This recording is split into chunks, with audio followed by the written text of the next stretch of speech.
Hi everyone, welcome to another segment of This Week in Fake News. I'm your host Candice Malcolm, founder of True North and a columnist over at Postmedia with the Toronto Sun.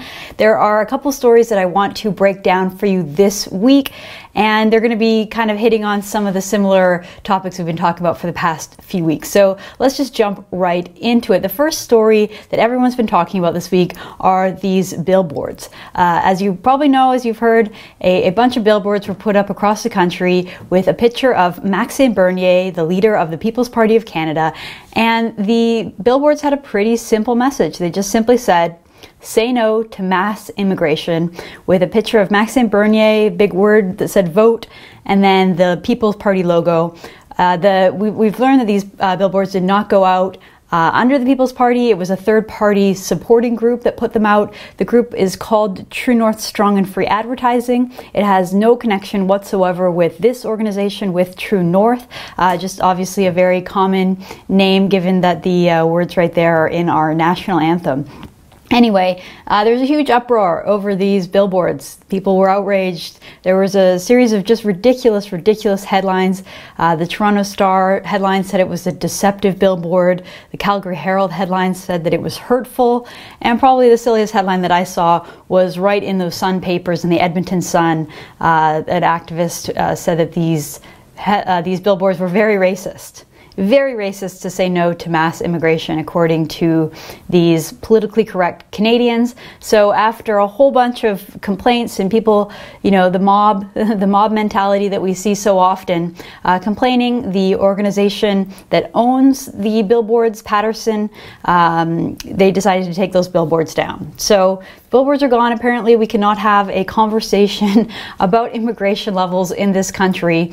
And it's interesting because most of the political parties all sort of agree that we should continue to ever increase the number of immigrants that come to Canada. Maxime Bernier and the People's Party take just a very slightly different view, which is that we should cap it at about 250,000 new permanent residents a year, which I'd like to point out is the number of newcomers that we welcomed in 2015. So it's not like we're going back to like historic levels. It's not like we're going back to like the 90s or earlier and trying to kind of even out. No, we're just going back like 3 years to the beginning of Justin Trudeau's tenure as Prime Minister, and somehow that is just beyond the pale. Say no to mass immigration.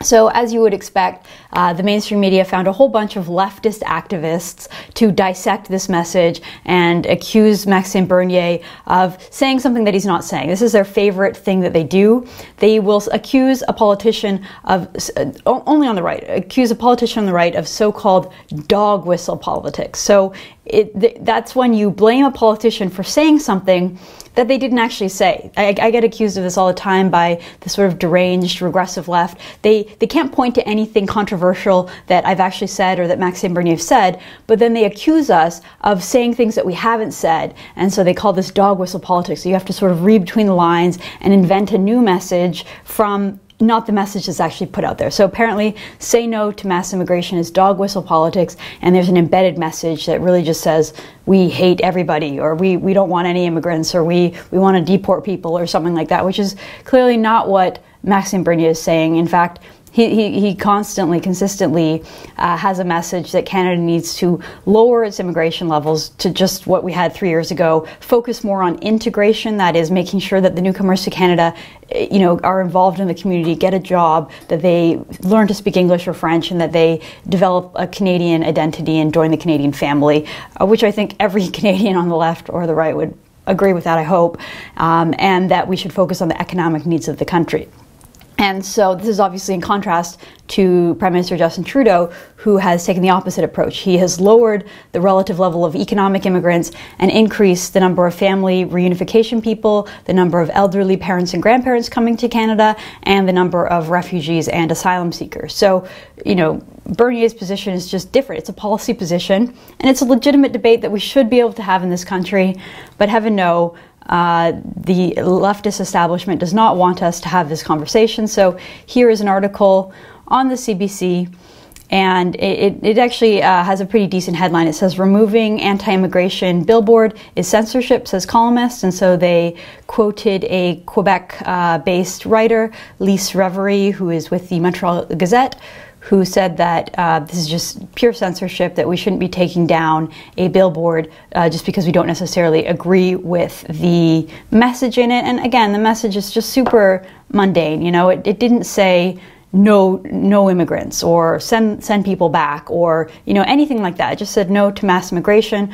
A pretty simple message that I imagine most Canadians would agree with. In fact, polling shows that only 6% of Canadians want more immigration, and that's what Trudeau has done. So Trudeau's doing what only 6% of Canadians want.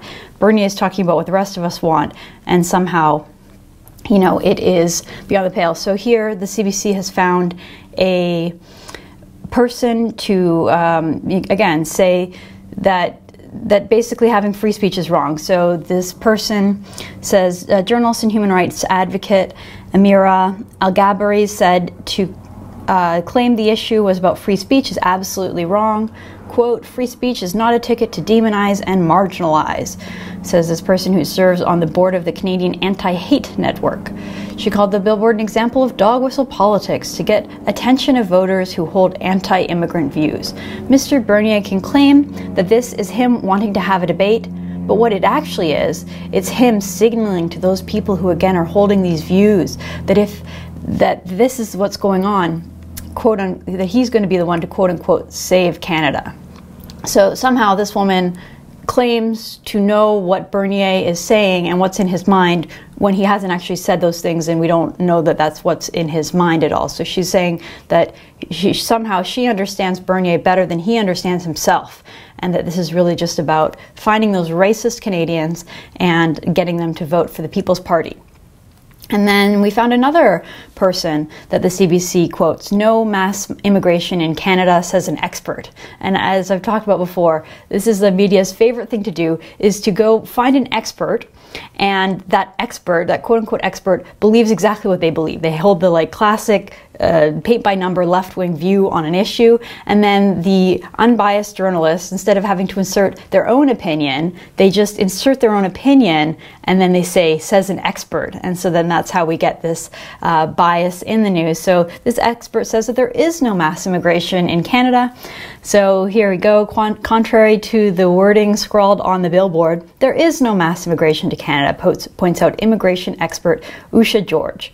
Canada is one of the few countries in the world which has a very organized immigration system, says this person who is the director of the Center for Immigration and Resettlement at Ryerson University. The government operates a point system, she explained, which prioritizes immigrants who contribute to the economy. Yes, but as we pointed out last week, only about 26% of people who come to Canada as permanent residents are coming as economic immigrants. The rest are all family members or extended family members or refugees or asylum seekers. And again, when we're talking about permanent residents coming to Canada, that's again only a small portion of the number of the total people that come to Canada, because we have a temporary foreign worker program. We have a large student visa program. We have people who come as long-term visitors, and then we also have those asylum seekers, and none of those are included in the government's official count. So when you look at the broader number of people who are coming to Canada on a more permanent basis, it's closer to 1 million people a year. It's closer to 1 million people. So keep that in mind, and only a very, very small portion of those people come for jobs. Okay, but this person who is somehow a total expert from left-wing Ryerson University says, no, that's not the case. She says that that we prioritize immigrants for the economy. That's only partly true. Our family immigration is much smaller, and our refugee immigration is even smaller than that. It's true that the economic class of immigration is the largest, but only a portion of that is actually the people who hold the visa, and the rest of them are their family. And then there's a separate family immigration class and a separate refugee, which Trudeau has increased both of those levels. So it's true that they're smaller, but the ratio is changing, and again, is only a small portion of the people that are in that economic class. Okay. Here we go, we'll keep reading from the CBC article. Last October, Immigration Minister Ahmed Hassan announced a multi-year plan to increase the immigration target to 350 per year by 2021, a figure that's close to 1% of the country's population. So that is the highest level that we've had in any point in recent history, and the Trudeau government admits that it's the most ambitious immigration plan that we've seen recently. And again, that's only the number of people who are coming permanently. It doesn't include the temporary foreign workers. It doesn't include the asylum seekers. It doesn't include the student visas or the long-term visitors. So it's just really like a portion of the people that are coming to Canada. And then they show a couple of different polls that show that Canadians are kind of souring on immigration, that we used to really be open to immigration, and every year basically since Trudeau's been in power, the number's gone down lower and lower of the people who accept immigration. And then here we go. So it comes from the fact that more and more of the immigrants who come to this country these days are from countries that are non-European. So there we have it. It's really just because Canadians are just so intolerant and racist. That's really the crux of it, according to this so-called expert. The sentiment comes from a lack of understanding about how immigrants contribute to the system and about negative propaganda about immigrants. The diversity of the immigrants coming in also incites fear among right-wing groups and really conservative kinds of individuals who feel like Canada is changing. So that's really what the CBC wants to say. If you oppose immigration of any kind, if you even want to have a conversation about Canada's immigration system, or if you just have like the very subtle position that you want to go back to the numbers that we had 3 years ago, really it's because you're racist. It's because you hate people who are not European, and that's the bottom line. So that's really what this story is about. They just kind of slid it in there. Instead of, again, saying it's their own opinion, they just found some expert to say exactly what they think. And that basically is that all these Canadians who don't want large numbers of immigrants, who feel unhappy about the integration program, don't feel like newcomers are really joining the Canadian family like they used to, or that people aren't learning English as much as they used to. If you have any of those feelings, it's really just because you hate everyone and you're a racist. So, way to go, CBC. That's pretty much exactly what we can expect from them. There's a story in the Toronto Star that pretty much echoes the same thing the CBC story says. Immigration in Nova Scotia, not a yes or no question. Experts say. Again, these experts. It's such a lazy trick for journalists to find someone who agrees with them, put their super biased opinion in, and write it up as straight news and just say, it's an expert. And so this whole article is pretty similar to the last one. It's just basically about how Bernier's wrong, and really the main point of our immigration system is to boost the economy. And then it talks about how Canada doesn't really have we don't really have mass immigration. And that this issue just conflates the topics, and it's really an American issue. It has nothing to do with Canada. I mean, I don't know how you can study immigration and look at the issue and just ignore the fact that Canada has a record number of people illegally walking across the border and making asylum claims, that asylum claims are about 4 times higher under Trudeau than they were under Harper, and somehow just like look at that and just say, no, we don't have a problem. Mass immigration doesn't describe the Canadian context, is what this other expert says here, and just pretend that, this is a problem in the US and Europe, has nothing to do with Canada, so people who are talking about it are just wrong and they're far right. I mean, that's basically the view of the people in the mainstream media in Canada, the elites in this country, and pretty easy for them to write that into the news and just pretend that they are straight reporters, just saying it like they see it. Okay, let's move on here. I want to just quickly touch on this other topic because I talked about it a couple weeks ago as well, and I just find it amusing. So everyone knows that the Liberals dug up this old video of Andrew Scheer, a 15-year-old video of him making a case against same-sex marriage bill that was being debated in the House of Commons. And so, there was a whole uproar over it, and everyone was talking about how, intolerant it was of him. Comically, Ralph Goodale, the Liberal MP who also voted against the bill in 1999, was the one that was pushing the fact that Andrew Scheer has these outdated views. Anyway, there is a CBC article today and it says that Scheer doesn't belong at Ottawa Pride, LGBTQ author and journalist says. So if you remember the whole hoopla over this controversy, everyone was calling on Scheer to go and attend a pride parade. They were saying, you know, he needs to apologize for his past views and he can really show that he's a changed person or whatever by going and marching in these like far left-wing pride parades, which again, it's not really about the pride parades are not really about supporting gay people. Like, most people in Canada support gay rights, and most of us have friends that are gay or know people that are gay, and we don't hold anti-gay positions or bigoted positions.